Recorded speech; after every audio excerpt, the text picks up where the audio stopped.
Chief justice صاحب Lahore high court Urdu بھی لکھوں گا کہ مجھے ہر دوسرے دن یہ ثناء اللہ جیسے بدماش جنہوں نے زندگی میں کوئی صحیح کام کیا نہیں ہے وہ ہر دوسرے دن کوئی نہ کوئی کیسز کرتے جاتے ہیں، تو میں چکر لگاتا جاؤں گا اور کون پروٹیکشن دے گا؟ میرے اوپر یہ پھر اٹیک کریں گے،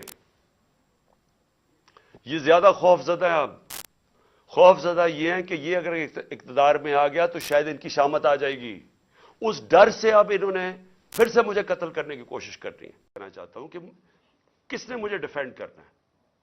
جنہوں نے مجھے ڈیفینڈ کرنا ہے ان سے ہی مجھے خطرہ ہے۔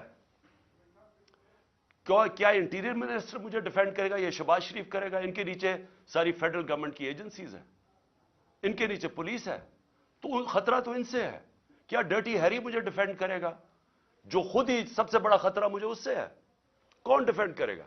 تو مجھے ان پبلک جگہوں پہ لے کے جا رہے ہیں، جبکہ میں یہ بتا دوں جو نوید جو شوٹر ہے جس نے مجھے گولیاں ماری تھی، یہ 3 میری ٹانگ پہ اور اوروں کو لگی تھی، اس کی ٹرائل اس کو عدالت نہیں جانا پڑا کیونکہ وہ کہتے ہیں اس کی جان کو خطرہ ہے، اس کی جیل میں ہو رہی ہے ٹرائل، اس کی ویڈیو کانفرنس پہ ہو رہی ہے، تو میری کیوں نہیں ہو سکتی؟ میں نے جرم کتنا، جو قتل کرنے والا ہے وہ تو وہاں بیٹھ کے اس کا ٹرائل ہو رہی، مجھے ہر جگہ عدالتوں پہ لے کے جا رہے ہیں۔ میں چیف جسٹس صاحب کو لیٹر لکھوں گا کہ ہمارے دور میں جب میں پرائم منسٹر تھا تو ایک جج صاحب نے نواز شریف کو کوئی بیمار ہوا، اور آپ پتہ ہے سارا وہ فیک بیماریاں تھیں، ہر چیز ہی اس کی 2 نمبر ہوتی ہے، جب وہ بیمار ہوا تو ہمیں فیڈرل گورنمنٹ کو حکم آیا کہ آپ ذمہ دار ہوں گے اگر اس کو کچھ ہوا، تو مجھے کچھ ہوا تو کون ذمہ دار ہوگا؟ کیونکہ جنہوں نے ذمہ دار ہونا وہ تو خود ہی مارنے کے چکر میں ہے۔ مجھے میرے اوپر حملہ ہوتا ہے، مجھے پتا ہوتا ہے، اس سے پہلے میں بولتا رہا کہ میرے اوپر حملہ کرنے لگے ہیں، یہ میرے اوپر اٹیمپٹ ہونے لگا ہے، دینی انتہا پسند کے نام پہ مجھے مارا جائے گا۔ میں کہتا رہا اور میں نے کہا کہ اس میں طاقتور لوگ شامل ہیں، نام نہیں میں نے لیے۔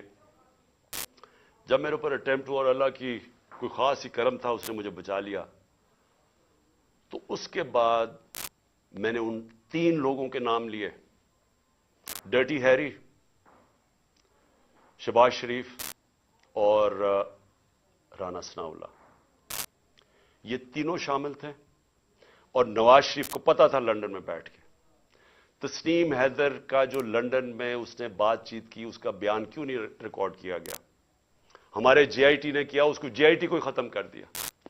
جے آئی ٹی کو وہ کیا کہتا ہے کہ اس نے خود سنا نواز شریف کو کہتے ہوئے کہ عمران خان اور ارشد شریف کو مروانا ہے، وہ بیان یہ دیتا ہے، اور جا کے اس نے پولیس اسٹیشن میں یہ بیان دیا ہے۔ اس کا جو وکیل ہے مہتاب، اس نے کنفرم کیا ہے کہ پولیس میں وہ بیان دیتا ہے کہ یہ وہاں پلان بنا تھا مجھے مروانے کا اور ارشد شریف کو، اور مدد مانگ رہا تھا اس کی کہ پرووائڈ کرے کہیں مارنے والا شوٹر۔